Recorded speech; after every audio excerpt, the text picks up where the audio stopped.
들리는 것 같기도 하고.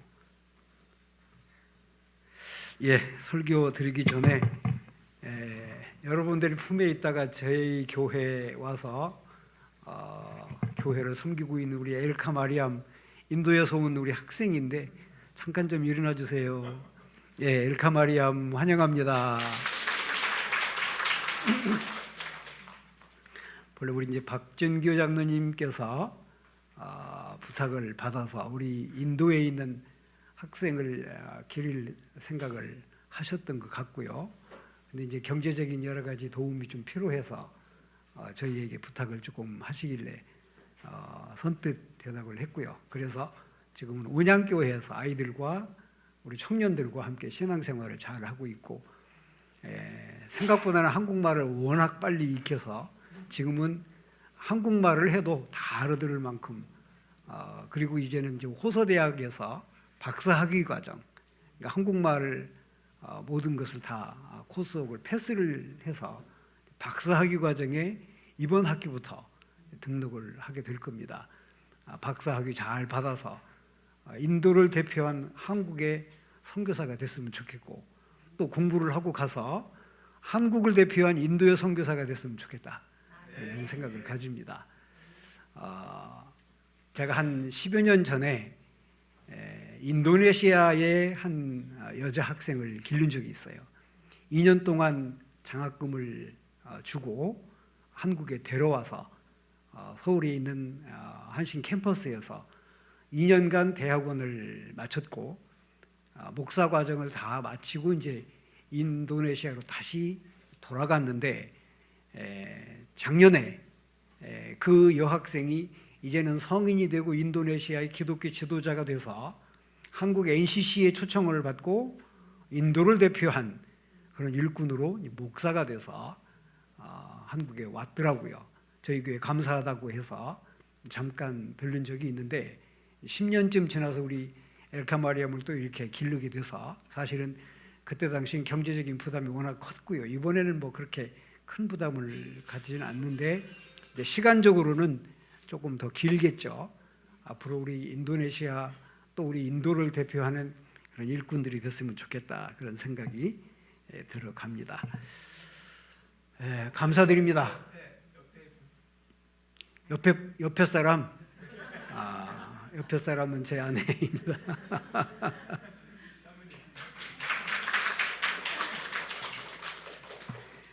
저희 아내가 머리가 완전히 백발이에요.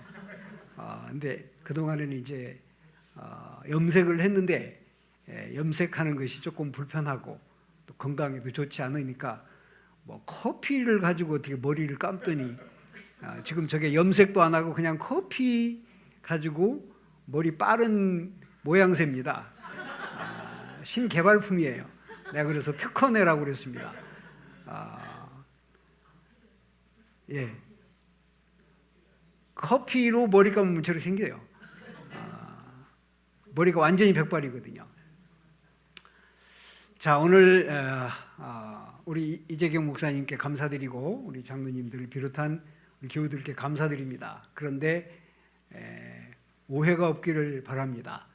사실은 강대상에 남이교회 목사를 세운다는 굉장히 위험스러운 일이고 또 불편한 일이고 또 부담스럽기도 하고 그렇습니다. 오래전에 제가 이런 경험을 가지고 있어요.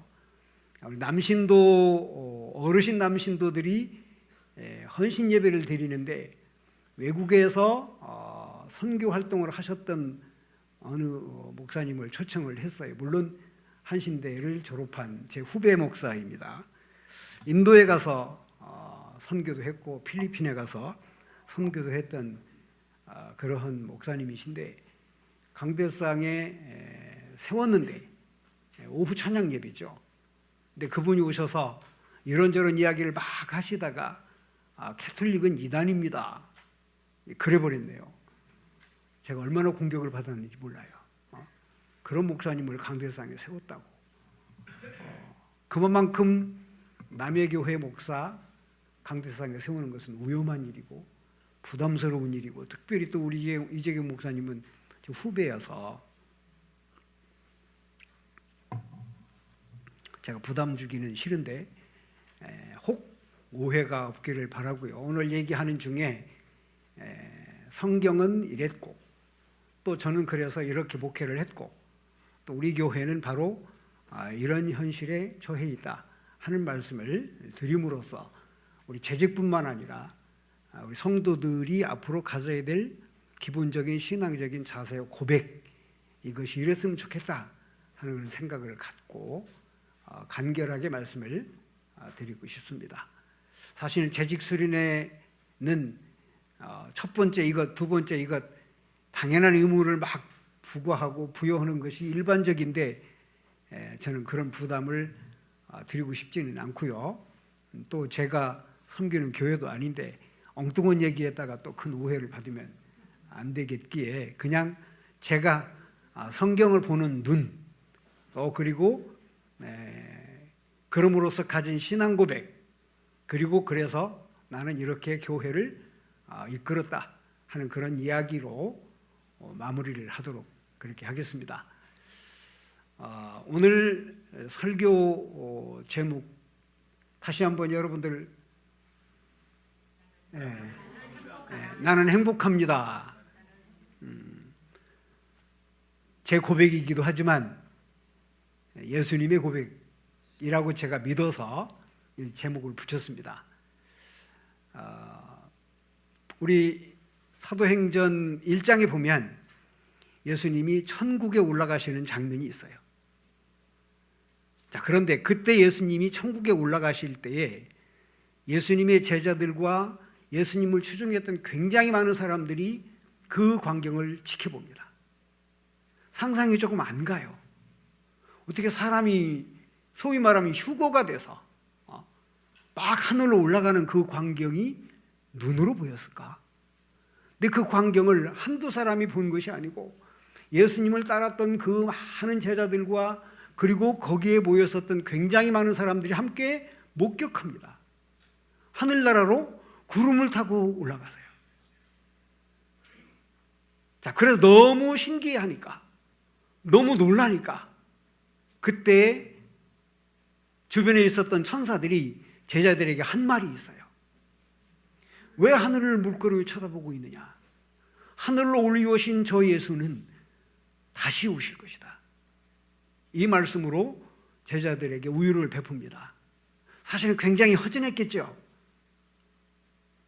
그렇게 위대한 스승이셨던 예수님이 자기들 곁을 지금 떠나서 하늘나라로 올라가는 그 광경은 자신들을 쓸쓸하기도 했지만 굉장히 두려운 현실이기도 했습니다. 왜? 이제는 우리는 누구를 의지하고 사나? 우리는 누구를 믿고 사나? 그야말로 이스라엘의 새로운 왕으로서 완전히 세상을 뒤집어 엎을 그런 메시아로 생각했던 예수님이 말씀 한마디 못하시고 돌아가셨고, 그리고 이제 하늘나라로까지 올라가시고, 우리는 누구를 의지하고 살지? 이것이 당시 하늘을 또 구름을 타고 하늘로 올라가시는 예수님을 물끄러미 쳐다봤던 제자들의 심정이었을 겁니다. 자, 그런데 반대로 예수님의 입장에서 지금까지 드린 말씀의 모습은 제자들의 입장이고 예수님의 입장에서는 어땠을까 하는 생각을 제가 해봅니다. 참 바꿔서 생각해 보십시다. 자, 그 엄청난 역할과 일을 하셨던 예수님이 로마 병정들에게 의해서 잡혀갔어요. 자, 꼼짝없이 돌아가셨어요. 엄청 순환을 겪었지요. 매를 맞으셨죠. 세상에 그런 고난의 어떤 현장이 없을 만큼의 엄청 매를 맞으셨고, 그리고 최고의 사형틀에 의해서 돌아가셨어. 자존심 얼마나 상하셨겠어요. 하나님이신데. 자, 그런데 그렇게 돌아가시기는 하셨지만 하나님께서 그를 다시 부활시켜서 하늘나라로 데리고 올라가십니다. 자, 그런데 예수님 혼자 올라가시는 것이 아니었죠. 말씀을 드린 대로 그 주변에는 천군 천사들이 그분을 호위하고 있었어요. 자, 하늘나라의 모습을 우리가 상상을 해보십시다.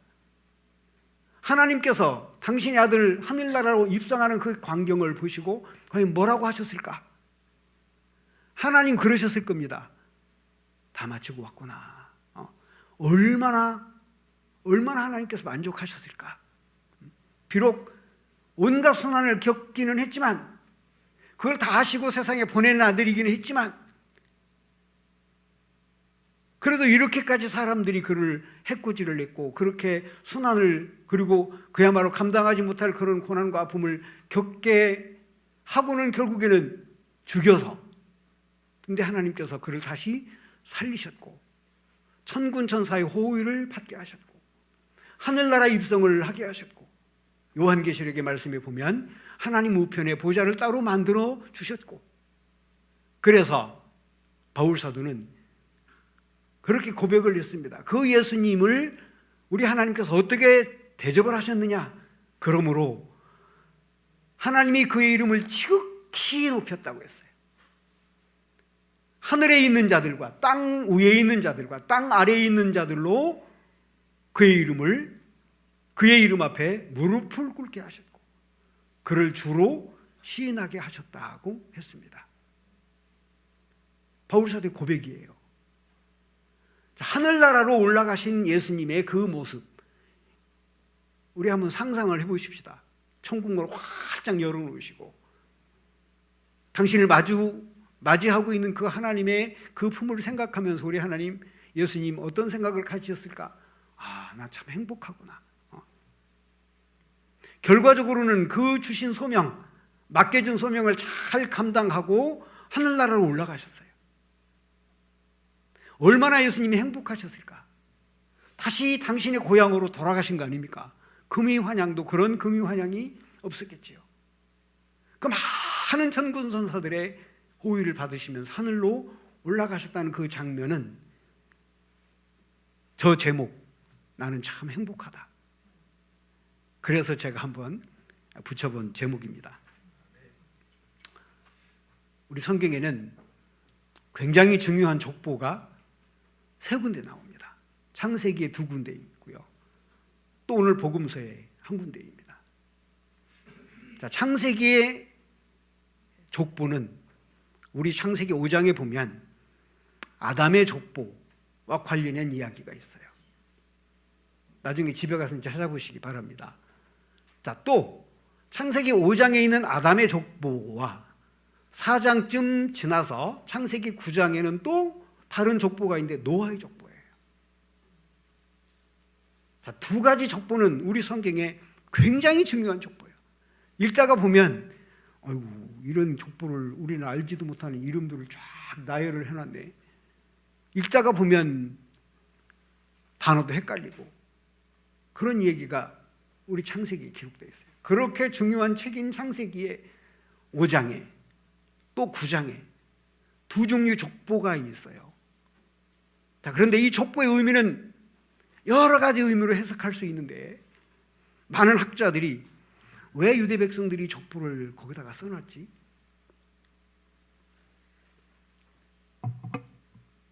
우리 하나님이 천지를 창조하시고 맨 마지막에 사람을 만드셨어요. 자, 사람을 만드시고 첫 번째로 하나님이 하신 말씀이 있어요. 무슨 말씀일 것 같아요? 아담을 만드시고 하와를 만드시고 그 2 부부에게 하나님이 하신 첫 일성이 있어요. 굉장히 중요한 말씀이에요. 무슨 말씀인가 기억이 안 나세요? 생육하고 번성해라. 생육하고 번성해라. 하나님이 사람을 만들어 놓으시고, 부부를 만들어 놓으시고, 한 가정을 만들어 놓으시고, 첫 번째 하신 일성이야. 생육하고 번성해. 사람을 보시고 세상을 보시고 하나님이 원하시는 바, 너무나도 중요한 말씀을 하셨습니다. 그런데 그 아담과 하와가 자식을 낳고 또 자식을 낳고 또 자식을 낳고 또 자식을 낳았어. 그 이야기가 결국에는 이제 창세기 5장의 이야기입니다. 족보에 이렇게 쫙 써놨어요. 굉장히 많은 자식들이 태어나는데 그 자식들이 결과적으로는 하나님이 원하시는 바의 세상을 만들어 놓지 못하고 엉뚱한 일을 저지르지요. 그래서 하나님이 자연을 싹 쓸어버리십니다. 이게 노아의 홍수 얘기예요. 하시고 다시 창조하셔. 완전히 다 쓸어버리셨어. 재창조예요. 누구를 통해서? 노아를 통해서. 자, 노아가 자기 가족들을 데리고 배 안에 들어가서 하나님 주신 기간 동안에 거기서 그냥 잠잠히 있다가 세상에 다 나옵니다. 자, 나오는 노아와 그 가족을 향해서 하나님이 또 하시는 말씀, 첫 일성이 있어요. 무슨 말씀이에요? 똑같은 말씀이에요. 생육하고 번성하라. 아담을 만들어 놓으시고 첫사람. 두 번째 재창조를 하시면서도 똑같은 말씀을 하시고, 굉장히 중요한 말씀이기도 하지만 하나님이 이 세상을, 우리 인간들을 그렇게, 아니 하나님을 믿는 백성들에게 원하시는 바예요. 아, 너네들은 이렇게 살았으면 좋겠다. 창조하시고 재창조하시고. 자, 그런데 그 노아의 후손은 아담입니다. 자, 아담의 족보를 써놓은 배경 마지막에 아담의 이야기를 하고자 한 것이 아니고 재창조자인 노아 얘기를 하고자 아담의 족보 얘기를 쓴 거예요. 자, 그런데 노아의 족보를 얘기하신 또 다른 목적이 있어요. 맨 마지막에는 노아의 후손 중에 아브라함이 태어났다, 이 얘기예요. 집에 가서 한번 읽어보시기 바랍니다. 자, 노아의 족보를 써놓은 가장 근본적인 배경은 그 후손 중에 아브라함이 태어났어. 이 얘기를 쓰고자 하는 겁니다. 이게 창세기 9장의 얘기의 의도예요. 자, 그럼 거슬러 올라가서 아담의 족보는 이러하니라라고 쓴 얘기의 근거는, 목적은 노아 얘기를 하고자 합니다. 자, 오늘 예수님의 족보는 누구부터 시작해요? 아브라함부터 시작해요. 아브라함의 후손들로부터 쭉 나와서 맨 마지막에 아브라함의 족보같이 써놨지만 사실은 예수님에 관련된 이야기를 하고자 지금 마태라고 하는 사람이 족보 얘기를 써놓은 거예요. 자, 이 얘기는 누가라고 하는 사람은 다른 이야기를 조금 덧붙였어요. 아브라함 얘기부터가 아니라 저 꼭대기로 올라가서 아담의 족보부터 써놨어요. 아, 예수는 하나님의 아들이시기도 하지만 육신적으로는 하나님이 첫 번째 세상에 보낸 아담의 아들이야. 즉 아담의 아들이요 아브라함의 아들인 예수에 관련된 이야기를 써놓고자 했는데 중요한 목적이 하나 있습니다. 예수님의 이야기를 왜 복음서 기자가 첫 장부터 써놨지? 거슬러 올라가 보면 하나님이 천지를 창조하실 때에 아담의 가족을 통해서 천지를 창조하셨어요. 두 번째 재창조하실 때는 노아의 가족을 통해서 재창조하셨어. 자, 그리고 노아에게 하나님이 약속하십니다. 내가 다시는 이렇게 많은 사람들이 고난받고 고통당하고 완전히 세상을 멸절시키는 그런 심판은 내가 다시 안 할 거야. 내가 재창조할 망정 이렇게 세상을 완전히 쓸어버리고 재창조하는 사역은 내가 이제 안 할 거야. 왜? 너무 많은 사람들이 아파하니까. 그래서 당신의 아들을 보내실 때에는 재창조라고는 말보다는 어떻게 보면 완전히 세상을 재구성하십니다. 자, 달리 표현하면 첫 번째 창조는 아담이에요. 두 번째 재창조는 노아예요. 세 번째 재창조라기보다는 복원이죠. 예수 그리스도이십니다. 자, 이게 성경이 우리에게 가르쳐주는 교리입니다. 첫 번째 책 창세기 굉장히 중요한 얘기를 지금 제가 말씀드렸어요. 복음서 첫 번째 책 역시도 똑같은 얘기를 지금 하고 있는 겁니다. 자, 마태복음은 형식상 복음서 중에 첫 번째 책이에요. 그런데 실제로 복음서를 첫 번째로 쓴 사람은 마가라고 알려져 있어요. 두 번째 책입니다. 자, 그런데 그 마가라고 하는 사람이 첫 번째 줄에서 뭐라고 썼는고 하면 따라와서요. 하나님의 아들 예수 그리스도의 복음의 시작이라.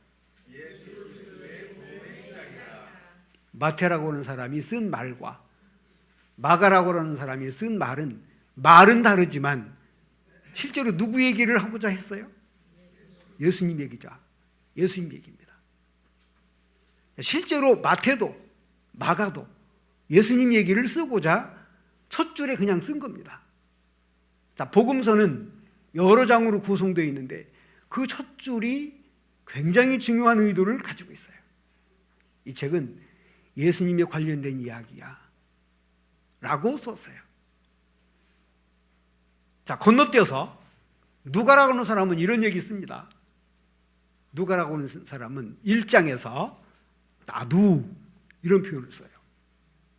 나도 먼저 사람들이 쓴 많은 얘기가 있거니와 나도 쓰고 싶어서 쓴다. 이것이 누가가 복음서를 쓰게 된 배경이라고 썼어요. 마태도 썼네. 마가도 썼어. 그동안에 또 다른 많은 저자들도 예수님 얘기를 썼어. 나도 안 쓸 수가 없어 라는 용어로 누가복음은 씁니다. 그래서 누가복음이 구성이 돼요. 자, 요한복음은 첫 번째 1장 1절을 무슨 말씀으로 시작해요? 태초에 말씀이 계시니라. 그 말씀은 곧 하나님이시니라. 똑같은 얘기 있습니다.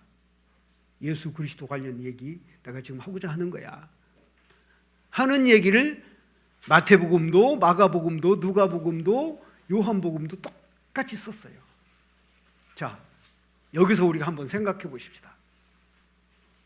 복음서를 쓴 저자들은요, 목숨을 내놓고 썼습니다.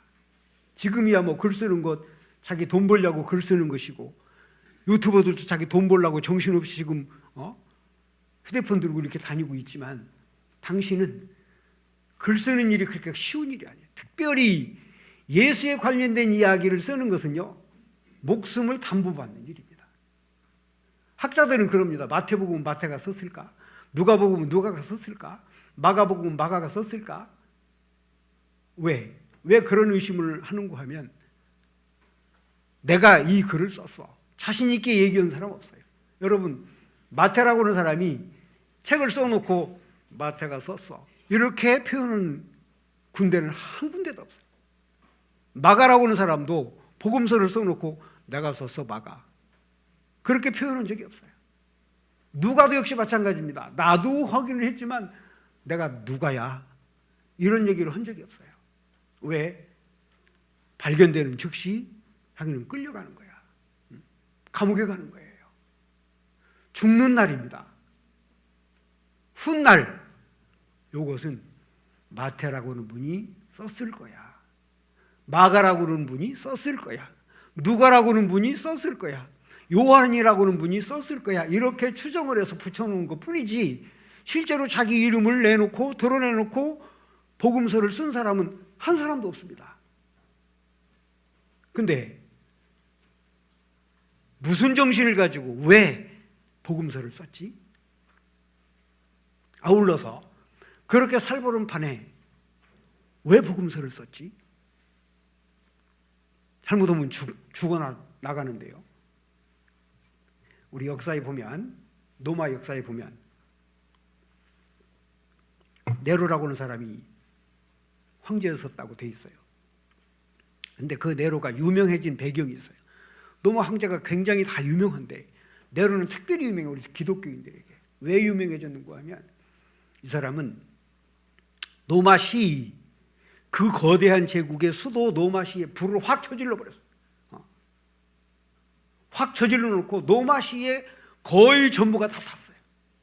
여러분, 얼마 전에 LA에서 불이 났잖아요. 화재가 났는데 불을 끌 방법이 없어.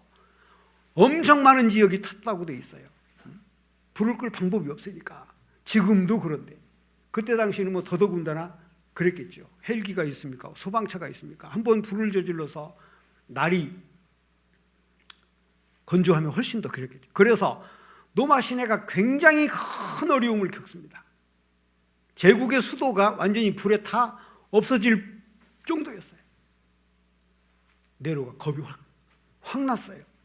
그래서 핑계를 댔습니다. 이것은 예수 믿는 사람들의 짓이야 하여 그때 예수 믿는 사람들을 닥달하기 시작합니다.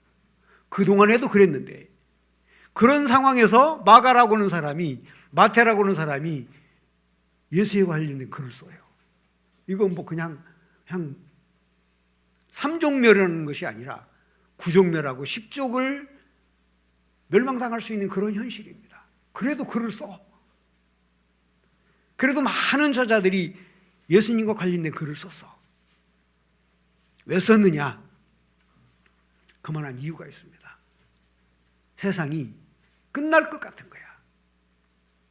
곧 세상은 끝날 것 같은 그런 위기의식을 느꼈습니다. 특별히 복음 속회자들은 더 그랬습니다. 자, 여러분, 노마라고 하는 나라는 그냥 장구한 세월 동안 1000년의 역사를 이어갑니다. 자, 노마가 언제 세워졌고 언제 망했는지 하는 것은 뭐 여기서 중요하지 않아요. 노마의 제국의 역사는 거의 1000년입니다. 자, 그 1000년인데 그 노마라는 나라가 본래부터 그렇게 건강하고 본래부터 그렇게 강성한 나라 아니었습니다. 망조가 들었었어요. 굉장히 큰 위기도 노마도 겪습니다. 자, 그런데 노마 황제가 곰곰이 생각해 보니까 자기가 황제 시절에 나라가 망하면 안 되잖아요.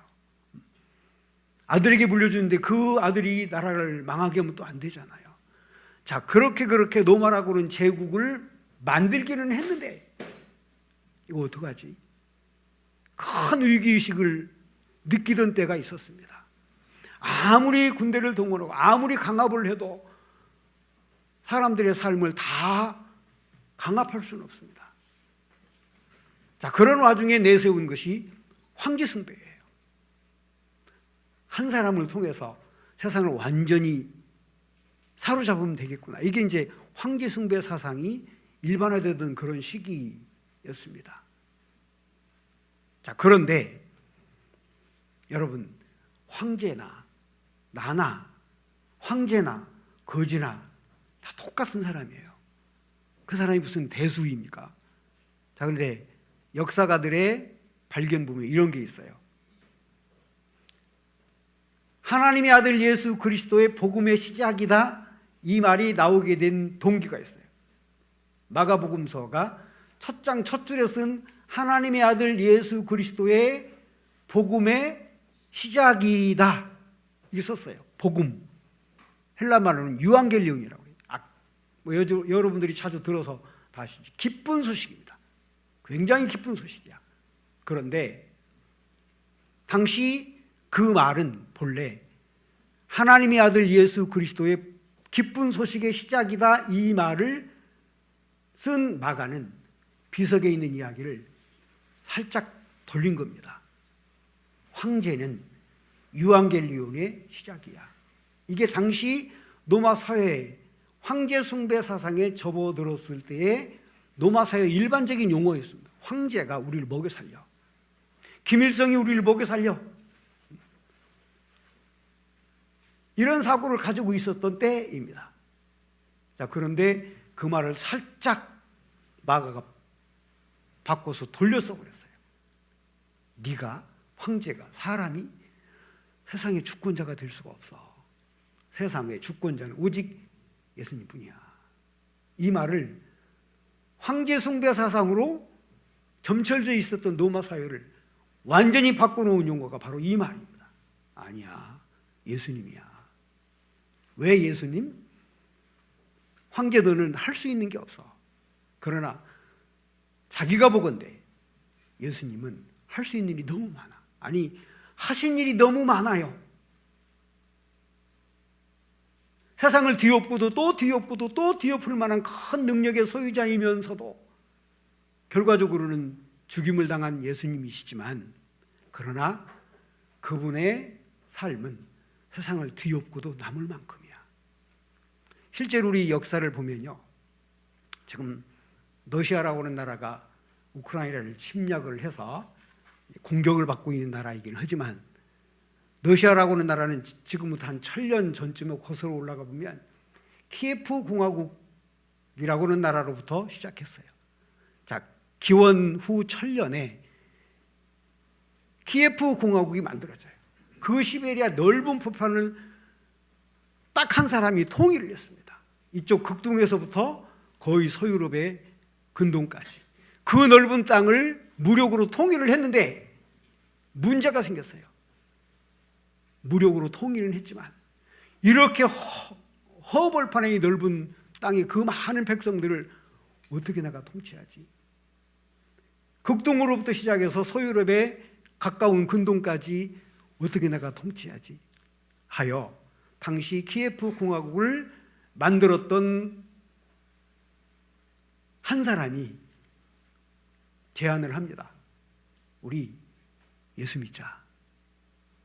여러분, 제가 간단하게 얘기를 했지만 역사를 보면 블라디미르라는 사람이 통일을 해요.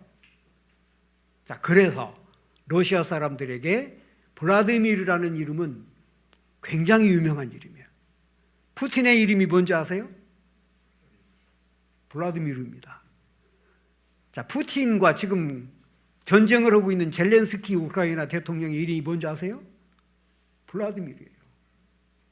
그만큼 블라디미르 유명한 사람이에요. 왜? 오랜 과거 1000년 전에 러시아를 통일을 해놓고 그 허벌판 시베리아를 통일을 해놓고 예수 믿자 했어요. 자, 그래서 그 블라디미르라는 사람이 기독교로 러시아를 통일을 합니다. 그 간단한 증거가, 여러분 러시아 다녀오신 분 계시죠? 모스크바 수도 말고 제2의 도시가 어디죠? 상트페테르부르크요. 상트페테르부르크. 기독교 유적이요. 일주일간 구경을 해도 다 못한다는 동네가 상트페테르부르크라는 동네예요. 동네가 아니라 큰 도시지요. 그런데 이 도시는 본래 있었던 땅이 아니고 블라디미르라는 사람이 러시아를 통일해 놓고 모스크바를 포기했어요. 왜? 모스크바는 이 사실 블라디미르라는 사람은 본래 서자 출신이에요. 서자 출신이어서 러시아에서 살 수가 없었어. 쫓김을 당했는데 어디로 쫓김을 당했는데 아니 도망갔어요. 유럽으로. 왜? 자기가 살 길은 거기 가서 사는 수밖에 없어. 유럽에 가보니까 그 많은 부족들이 그 허벌판에 많은 사람들이 기독교로 통일되어 있는 나라야. 유럽이라는 세계가 그랬었어요. 당시 이거를 보고 자기가 정권을 잡은 뒤에 도시를 하나 만들어 버렸어요. 상트페테르부르크라는 도시는 만들어진 도시입니다. 도시를 하나 그냥 바다를 메꿔 버렸어요. 그리고 이름을 뭐라고 붙였는가 하면 페테르부르크. 페테르부르크라는 말은 베드로 성이라는 뜻을 가지고 있어요. 이 도시는 베드로 성이야. 러시아의 수도는 이제 모스크바가 아니라 페테르부르크야. 이 말은 곧 앞으로 우리 러시아 공화국의 모든 백성들은 다 예수 믿어야 돼. 그게 러시아 정교의 시작이에요. 1000년의 긴 세월 동안 있다가 공산화가 되면서 1세기 이전에 그야말로 러시아가 낙동강 오리알 떨어지듯이 정신없이 이제 추락하는 그런 나라가 돼버렸습니다만은, 그리고 지금 이제 오늘에 이르는 거지요. 거슬러 올라가 보면 예수 한 분으로 말미암아 러시아만 그런 것이 아닙니다. 로마라고 하는 나라가 1000년을 유지할 수 있었던 가장 큰 힘의 배경은 사실은 기독교를 국교로 만들면서부터였습니다. 물론 훗날 사람들이 잘못을 해서 로마도 망하기는 합니다. 자, 로마 이후에 세계 제국의 제국 중에 제국이 어디였어요? 영국이었습니다. 자, 영국도 상당히 긴 기간 동안 제국 역할을 해요. 자, 영국이 망하고, 영국이 완전히 망한 것은 아니지만 영국의 세력이 쇠퇴하고 새롭게 강국으로 등장한 또 다른 제국이 있었는데 그게 곧 지금의 미국입니다. 어떻게 보면 그냥 단순하게 간단하게 말씀을 드리자면 기독교가 지배를 했던 로마가 세계 역사를 한동안 주름잡더니 영국이 그러더니 미국이 그러더니 자, 이 세 제국은 공통점이 있어요. 러시아까지 4개의 제국은 공통점이 있어요. 하나님의 말씀, 예수 그리스도를 구주로 삼고 국교화를 한 이후부터였습니다. 물론 후손들이 잘못을 해서 지금의 미국도, 지금의 영국도, 지금의 러시아도 엉망된 그런 세계가 되기는 했습니다마는, 자, 말씀을 종합해서 끝내겠습니다. 제가 이제 교회 목회를 하면서 온양교회 갔더니 온양교회가 30년 되던 해 제가 갔습니다. 지금 이제 65년이 돼가는 교회인데 30년 전 온양에 갔는데 이제 저는 이제 기장 목사니까 기장교회가 30년 내 딱 하나예요. 자, 거기는 우리 천안도 마찬가지지만 감리교 텃밭입니다. 사실은 이 경기도와 충남 북부 벨트는 감리교 텃밭이에요. 천안, 아산, 당진, 서산, 태안까지 경기도 영향을 많이 받아서 감리교가 굉장히 강한 지역이죠. 물론 우리 장로교도 강하지만 훨씬 우리보다. 자, 근데 감리교가 본래 그런 교단은 아닌데 굉장히 보수화되어 있어요. 자, 그래서 제가 기장 목사로서, 아니 그냥 목회자로서 교회를 앞으로 어떻게 세우지 하는 고민과 갈등을 하기 시작했습니다. 자, 오늘 이 말씀과 연결되어 있어요. 하나님께서 아담을 통해 세상을 만들었어. 세상이 엉망됐어요. 노아를 통해서 또 만들었어. 세상이 또 엉망돼. 예수님을 통해서 또 만들어. 그리고 생긴 게 교회 공동체입니다. 마지막으로 하나님은 교회 공동체를 통해서 아담의 후예, 노아의 후예, 아브라함의 후예, 예수 그리스도의 사역의 후예를 삼기를 원하신 분이에요. 자, 그러면 우리는 망가진 세상을 어떻게 만들지? 이것이 이제 제 교회 목회의 목표였습니다. 자, 가장 중요한 우리 믿음의 근거는 예수 그리스도이신데, 예수 그리스도는 사랑의 실천자이셨어요. 끝까지 사람들을 사랑하시다가 돌아가셨고, 처음에 오시자마자, 여러분 예수님 그때 당시에는 예루살렘에 굉장히 큰 성전이 있었어요. 지금으로 말하면 대교회당이죠. 어디였던 것 같습니까? 헤롯이라는 사람이 건축했던 헤롯 성전이었습니다. 거슬러 올라가 보면 그것은 솔로몬이 성전 세웠던 바로 그 터에 세워진 성전이었습니다. 그런데 예수님은 성전 예배를 거의 드린 적이 없으셔. 성전을 정화하신 적은 있는데 성전에 들어가셔서 예배를 드렸다는 근거는 우리 성경에 한 군데도 없어요. 그럼 예수님이 어디 가셔서 사역을 하셨지? 밖으로 나가신 거예요. 그게 곧 갈릴리입니다. 왜? 성전에 왜 안 가시지? 성전에는 구닥다리들만 있었던 거야.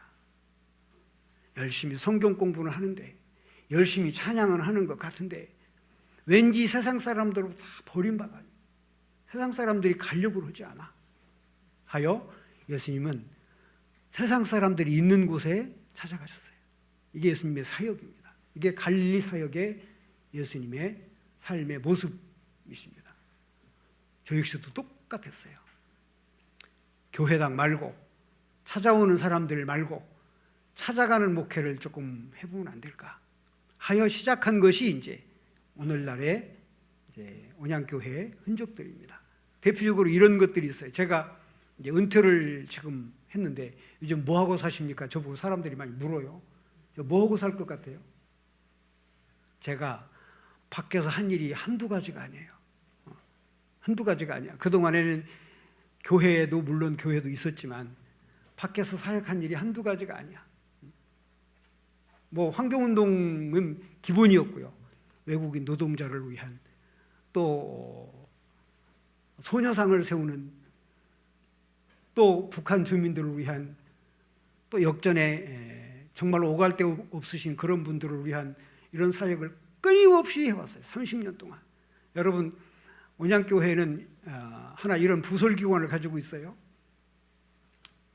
지금도 아마 거의 예배가 끝났을 것 같은데, 역전에서 한 어르신들 한 50명 정도가 모여서 예배드리는 공간이 있어요. 그건 또 다른 공간이에요. 그분들은 교회를 오시기가 어려워. 왜? 연세가 많으셔서 다 역전에서 이렇게 노시는 분들이에요. 근데 그분들을 위해서 사역을 한 3, 4년부터 시작을 했는데, 이분들이 어느 날 갑자기 예배 안 드려요? 사실은 예배 드리려고 만든 공동체는 아닌데, 사역을 하다가 보니까 그분들이 너무 고맙고 미안하니까, 아니 예배 안 드리냐고 교회에서 한다며, 하여 자기들이 자발적으로 예배를 드리자고 시작해서 지금 한 3년 드렸는데, 어르신들이 한 50명 정도 모이십니다. 얼마나 열심히 전도하는지 몰라. 계속 전도해요. 자, 여러분, 말씀을 마칠게요. 자, 교회는 어느 교회나 다 똑같은데 15% 정도는 자연 감소합니다. 자연적으로 줄어요. 15% 정도 줍니다. 뭐 어떤 교회도 다 마찬가지예요. 자, 온양장로교회는 기록되어 있는, 요람에 기록되어 있는 교인의 멤버가 한 750명 정도 돼요. 자, 10% 감소하면 1년에 몇 명 줄어요? 75명 줄어요. 5% 더 플러스하면 57, 35. 한 20명, 한 100명 가까이 준다고 대충 보면 돼요. 온양장로교회는 가만히 있으면 1년 동안에 100명 줄어. 그럼 100명을 어떻게 채워야 될 거 아닙니까? 자, 그러면 100명을 어떻게 채우지? 일주일에 52주니까 2명 나오면 100명 나와요. 그죠? 자, 그러면 일주일에 2명 나오면 온양장로교회는 똔똔이죠. 좋은 교인은 주시고, 새신자가 늘어나면 훨씬 나을 것 같지만 사실은 교회로서는 마이너스입니다. 왜? 경력자의 교인은 줄고 경력이 없는 교인이 늘어나 봤자 그분들을 훈련해서 신앙생활 제대로 시키려면 4, 5년, 5, 6년, 10년 가까이 돼야 되니까 당연히 줄죠. 자, 그러면 산술적으로 보십시다. 온양교회가 1년에 100명을 전도하면 안 됩니다. 일주일에 2사람 등록하면 안 되는 거예요. 자, 그럼 어떻게 해야 돼? 일주일에 적어도 3사람 정도는 나오면 150명 나와. 자, 그러면 그분들이 다 나온다고 치면 한 120명 정도 연말에 남을 거예요. 왜? 그 중에 또 한 10%는 또 안 나오시니까. 자, 그러면 일주일에 3분 선도하면 약간 늘어요. 한 20명, 30명. 10년 가봤자 한 200명 느는 거야. 이게 교회 현실이에요. 그러면 그나마라도 안 하면 온양교회는 팍팍 주는 거지. 스트레스 받아요, 안 받아요? 당연히 받습니다. 자, 드림교회는 오늘 우리가 놓고 앞으로 1년 동안 열심히 기도 제목 삼아야 됩니다. 어디에서 우리는 사람을 불러올까? 이런 관심을 가지시고 우리 드림교회가 미래를 잘 구성했으면 어디에 사람들이 모여 있을까? 우리의 갈 일은 어디일까? 이런 생각을 갖지 않으면 앞으로 모든 교회의 미래는 없다. 예수님이 찾아가신 갈릴리, 우리 이 지역의 갈릴리는 어디일까? 이런 생각을 가지시고 미래를 잘 구성을 하시면 우리 드림교회, 저는 우리 천안에 우리 기장교회가 한 15개 정도 이렇게 있는데 우리 드림교회에 대한 희망이 그래도 있습니다. 앞으로 우리 드림교회가 희망스러운 이 지역사회에 찾아오고 싶은 그런 교회가 됐으면 좋겠다. 기도드립니다. 거룩하신 아버지 감사드립니다. 우리 주 예수 그리스도의 사랑을 의지하고 살기를 원하는 저희들, 초대교회 이후부터 지금까지 교회 공동체를 통해서 하나님 사역하셨습니다. 우리 드림교회가 그런 교회가 되게 하시고 드림교회를 섬기는 우리 재직들이 그런 성도들이 되게 하여 주시옵소서. 우리 주 예수 그리스도의 복음을 통해서 이 땅 모두가 다 생육하고 번성하는 축복을 이루게 하여 주시옵소서. 예수 그리스도의 이름으로 기도하옵나이다.